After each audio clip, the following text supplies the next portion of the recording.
Tapi saya betul-betul minta maaf, saya sudah berjuang dengan mengorbankan segalanya.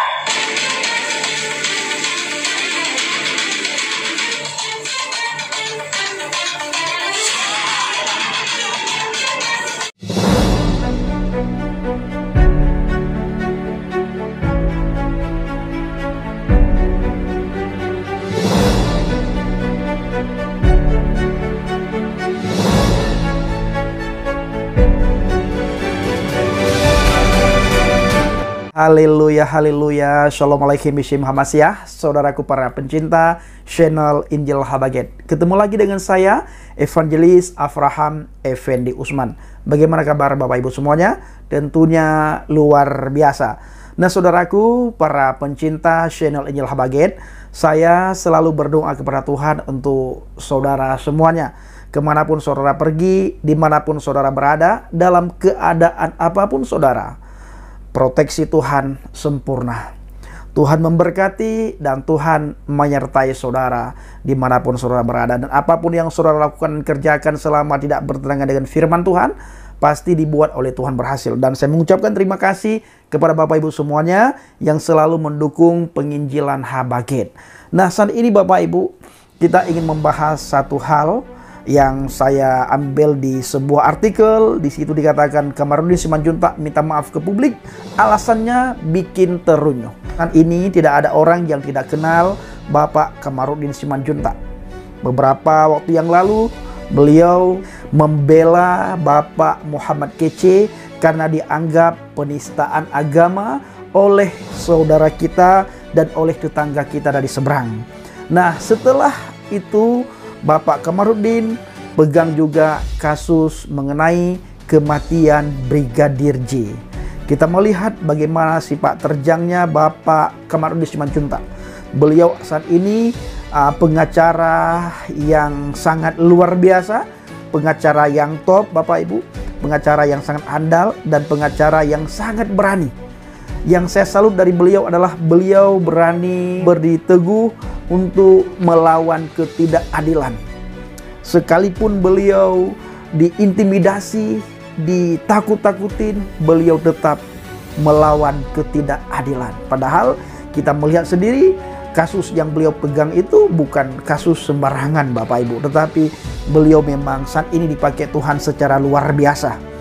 Tentang kasus polisi tembak polisi di rumah polisi. Nah Bapak Ibu para pencinta channel Injil Habaget, ada satu hal yang sangat membuat saya salut terhadap Bapak Kamarudin Simanjuntak. Dengan siapapun beliau berbicara, beliau selalu berpegang teguh pada firman Tuhan. Dan ada saja firman Tuhan yang beliau sampaikan. Baik ketika beliau dipanggil oleh salah satu televisi misalnya TV One, beliau tetap menyampaikan firman Tuhan. Beliau selalu berkata, Elohim itu luar biasa. Nah Bapak Ibu para pencinta channel Injil Habaget, beliau berani menunjukkan identitas iman di depan publik, di depan umum. Ya, ini yang membuat saya sebagai evangelis sangat salut pada beliau. Seharusnya Bapak Ibu beginilah kita orang Kristen, berani menunjukkan iman di depan orang. Saya melihat di sebuah artikel, Kamarudin Simanjuntak minta maaf ke publik, alasannya bikin terunyuh. Nah, apa yang membuat alasan terunyuh Bapak Ibu? Ayo kita lihat artikel berikut ini. Setelah beberapa hari tidak ada kabar, pengacara keluarga Brigadir J Kamarudin Simanjuntak muncul lagi dengan pernyataan yang membuatnya kecewa. Apa yang membuat Bang Kamarudin kecewa? Setelah kemunculannya, Kamarudin Simanjuntak mengungkapkan kekecewaan keluarga Brigadir J lantaran kasus Duren 3 itu sampai sekarang belum juga tuntas. Kekecewaan ini tentu tidak hanya dirasakan oleh Kamarudin Simanjuntak maupun pihak keluarga Brigadir J atas kasus yang menyeret nama Ferdi Sambo, tetapi juga publik yang berharap kasus tersebut bisa tuntas dan menemukan titik terangnya. Bahkan keluarga Brigadir J disebut Kamarudin sudah letih atas kasus yang melibatkan Ferdi Sambo itu. Letihnya mereka bukan tanpa alasan. Tak pelak dengan kondisi buntu dan tidak menyenangkan itu, pengacara keluarga Brigadir J menyampaikan permohonan maaf kepada publik lantaran belum bisa menuntaskan kasus pembunuhan kliennya. Meski telah berusaha maksimal dengan mengorbankan baik materi, pikiran, dan waktu, akan tetapi kasus ini masih jalan setempat. Tetapi sekarang ini sangat mengecewakan. Saya betul-betul minta maaf. Saya sudah berjuang dengan mengorbankan segalanya, baik pikiran, materi, maupun waktu. Saya membiayai semua ini, tetapi bukan bermaksud mengungkit-ungkit, kata Kamarudin Simanjuntak, dilansir dari video TikTok Tubeley Boy pada Minggu 18 September 2022. Ia pun sudah tidak bisa berbuat apa-apa lagi karena ayah Brigadir Joshua, Samuel, juga sudah lelah untuk menuntaskan kasus tersebut. Kemudian saya juga memohon maaf atas nama keluarga karena Pak Samuel sebagai orang tua daripada almarhum sudah menyatakan sudah selesai bahwa anak saya tidak bisa kembali tuturnya. Kemarin saat saya ke Jambi, beliau berpesan, sudah cukup Pak, kami sudah capek Pak, kami mendengar aja capek. Demikian juga masyarakat bilang kami hanya mengikuti saja capek, apalagi Bapak yang melakukan, katanya. Lanjutnya dikutip ayobandung.com dari Suara Jateng. Meskipun begitu, ia mengaku tak keberatan dengan hal tersebut. Justru yang membuatnya kecewa ialah kinerja Polri yang menurutnya lambat. Sejak bulan Juli, proses hukum kasus pembunuhan Brigadir J belum menemui titik terang. Kini kasus tersebut terancam gagal diproses karena sudah 3 bulan kasus tersebut tidak masuk ke persidangan. Situasi tersebutlah yang membuat pengacara keluarga Brigadir J, Kamarudin Simanjuntak, minta maaf karena belum bisa menuntaskan kasus pembunuhan yang menyeret Ferdi Sambo. Saudaraku para pencinta channel Injil Habaget, pernahkah kita berpikir kenapa hal ini bisa terjadi? Ya, kalau kita kembali ke Alkitab, kembali ke dasar firman, ini semua terjadi seperti tertulis. Kita terlalu mencintai dunia. Ketika seseorang terlalu cinta tentang dunia, sibuk dengan urusan dunia, maka kecintaannya itu membuat dia melekat akan dunia, baik dari segi pangkat, martabat, perempuan, harta, tahta, dan segala macam hal yang menyangkut berbaur duniawi sudah melekat pada diri seseorang, maka orang itu rela melakukan hal-hal yang tidak masuk akal, sebagaimana yang terjadi terhadap saudara almarhum Bang Joshua. Ya, kita melihat hal itu. Alkitab berkata, kamu jangan sama seperti dunia.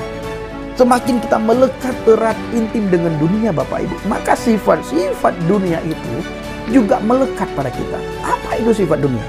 Pamer, ingin menguasai semuanya, ingin dikenal, ingin kaya, ingin cepat mendapatkan kedudukan, supaya benar-benar dihormati oleh banyak orang, supaya benar-benar orang di sekitar kita itu tunduk, patuh, hormat kepada kita. Maka ketika ada di sekitar kita yang coba-coba mengancam kita dan kita merasa ada yang terancam, maka kita tidak segan-segan melakukan hal di luar kewajaran Bapak Ibu. Ini kalau saya perhatikan, kalau dari sudut pandang firman Tuhan yang berkata jangan sama dengan dunia. Kita harus berbeda dengan dunia ini. Kalau kita sama, maka kita akan melakukan hal-hal yang dilakukan oleh orang dunia. Sementara kita melihat korban dan pelaku dan orang-orang yang sudah dipanggil itu, yang sering kita dengar di media sosial hari-hari ini, mereka semuanya itu orang Kristen. Nah, Kristen mereka ini. Tetapi yang menjadi pertanyaannya, apakah Kristennya mereka hanya sebatas Kristen di KTP, sebatas agama, atau memang mereka ini Kristen tinggal di dalam Kristus? Ya, tinggal di dalam Kristus. Nah, pesan untuk kita semuanya, jangan terlalu mencintai dunia. Kalau kita terlalu cinta, apalagi kita melekat pada dunia, maka semua hal kita akan lakukan, Bapak Ibu. Semua jadi halal dan kita tidak lagi takut akan Tuhan. Bahkan kita takut terhadap dunia bila kita terlalu melekat erat, intim, akrab dengan dunia. Kita justru takut akan dunia. Apa yang membuat kita takut akan dunia? Takut bila kita kehilangan sesuatu yang sudah kita dapatkan di dunia ini. Makanya Alkitab mengajarkan kita berpikirlah setiap hari, setiap waktu, setiap saat mengenai perkara-perkara yang di atas. Hal-hal kerajaan surga harus kita pikirkan. Dan anak Tuhan, orang yang sudah percaya kepada Adonai Yesus HaMashiach, Bapak Ibu, kita harus pikirkan hal-hal yang di atas. Karena Alkitab menganjurkan kita seperti itu. Kita harus berpikir. Dan kita harus membuat orang-orang semakin hari semakin dekat dengan Tuhan dan semakin jauh dengan dunia. Bukan berarti kita tidak bisa melakukan apapun mengenai dunia. Kita namanya juga kita masih tinggal di dalam dunia. Tetapi jangan sampai dunia menguasai kita. Kalau dunia menguasai kita, maka kita lihat hari-hari ini apa yang terjadi. Banyak hal yang tidak masuk akal itu terjadi, kita lihat di media sosial. Sering terjadi perampokan, pembunuhan. Bahkan beberapa hari yang lalu, Bapak Ibu, di Tangsel itu terjadi perampokan. Kenapa sampai terjadi perampokan? Karena orang terlalu cinta kepada dunia. Ketika terlalu cinta kepada dunia, maka orang itu buta mata rohaninya sehingga tidak bisa melihat. Sampai-sampai orang itu rela menghilangkan nyawa orang lain. Itu kenapa? Karena sudah tidak ada lagi rasa takut dan gentar di dalam hatinya. Tidak ada lagi rasa takut kepada Tuhan. Maka dari itu, saudaraku para pencinta channel Injil Bagian, ayo mulai hari ini kita harus benar-benar tanamkan di dalam diri kita, di dalam hati dan pikiran kita, takut akan Tuhan. Dan jangan terlalu mengejar akan dunia, tetapi kejarlah perkara-perkara yang di atas. Maka Alkitab berkata, carilah dahulu kerajaan Elohim dan kebenaran di dalamnya, maka semua itu akan ditambah-tambahkan kepadamu. Ditambah-tambahkan tanpa kita mengejar pun, dunia akan mengikut kita, Bapak Ibu. Jangan sampai kita mengikut dunia, tetapi biarlah dunia yang mengikut kita. Bagaimana caranya, Bang Pendi? Kejar perkara-perkara yang di atas. Kejar pekerjaan-pekerjaan yang sudah Tuhan perintahkan kepada kita. Pikirkan perkara-perkara yang di atas yang sudah Alkitab anjurkan kepada kita semuanya. Bila hal ini kita lakukan, maka kita akan melihat bagaimana penyertaan Tuhan dan dunia tunduk kepada kita, saudara. Sukacita, damai sejahtera, ya, kemurahan Tuhan itu akan kita alami di dalam Tuhan ketika kita benar-benar menjaga sikap hati dan motivasi kita di dalam Tuhan. Saudaraku para pencinta channel Injil Habaget, ayo jangan terlalu sibuk dengan dunia ini. Saudara harus peka bagaimana keadaan dunia saat-saat ini. Saudara yang belum percaya kepada firman yang hidup, kepada Adonai Yesus HaMashiach, ingat, waktunya semakin singkat. Ketika hakim yang adil datang nantinya, ketika dia yang terkemuka di dunia dan di akhirat hadir yang kedua kali di muka bumi ini, kita belum beriman kepadanya, apa yang akan terjadi? Begitu juga saudara yang sudah beriman, percaya, bertakwa kepadanya, jangan sampai saudara melepaskan keselamatan itu, menyangkal dia. Ingat, Alkitab menuntut kita supaya kita harus berdiri teguh di atas fondasi iman yang benar, dan Alkitab menuntut kita supaya kita berjuang sampai akhir, saudara. Nah, caranya berjuang sampai akhir dan kita sampai ke finish, jangan terlalu peduli dan cinta akan hal dunia. Ingat, kejadian Verdi Sambo itu karena kemelekatan mereka terhadap dunia. Saya ulangi, kejadian hari-hari ini yang kita lihat di media sosial itu karena kemelekatan hati pikiran mereka terhadap dunia. Sehingga apapun mereka berani lakukan supaya dunia mengakui mereka. Dan tidak takut, bahkan nyawa orang sekalipun melayang hilang, tidak mereka takuti lagi. Kenapa? Karena terlalu, bahkan bukan lagi terlalu, sudah melekat dengan dunia. Ketika melekat dengan dunia, berarti kita sudah menjauh dari Tuhan. Kalau kita melekat dengan Tuhan, Bapak Ibu, dunia mendekat kepada kita. Karena apa? Karena dunia beserta isi di dalamnya itu ciptaan Tuhan. Kalau kita dekat, melekat erat intim dengan Tuhan, maka semua ini Tuhan berikan kepada kita. Maka Alkitab berkata apa yang sudah saya bacakan tadi, yang sudah saya sampaikan tadi, carilah dahulu kerajaan Elohim dan kebenaran di dalamnya, maka semua itu akan ditambah-tambahkan. Carilah dahulu kerajaan, ingat ada kebenaran, jangan lupakan kebenaran, dan tinggal di dalam kebenaran itu. Terima kasih, kiranya video singkat ini menjadi berkat bagi kita semuanya. Shalom alaikum warahmatullahi wabarakatuh. Salam aki, aku kabarkan Injil keselamatan.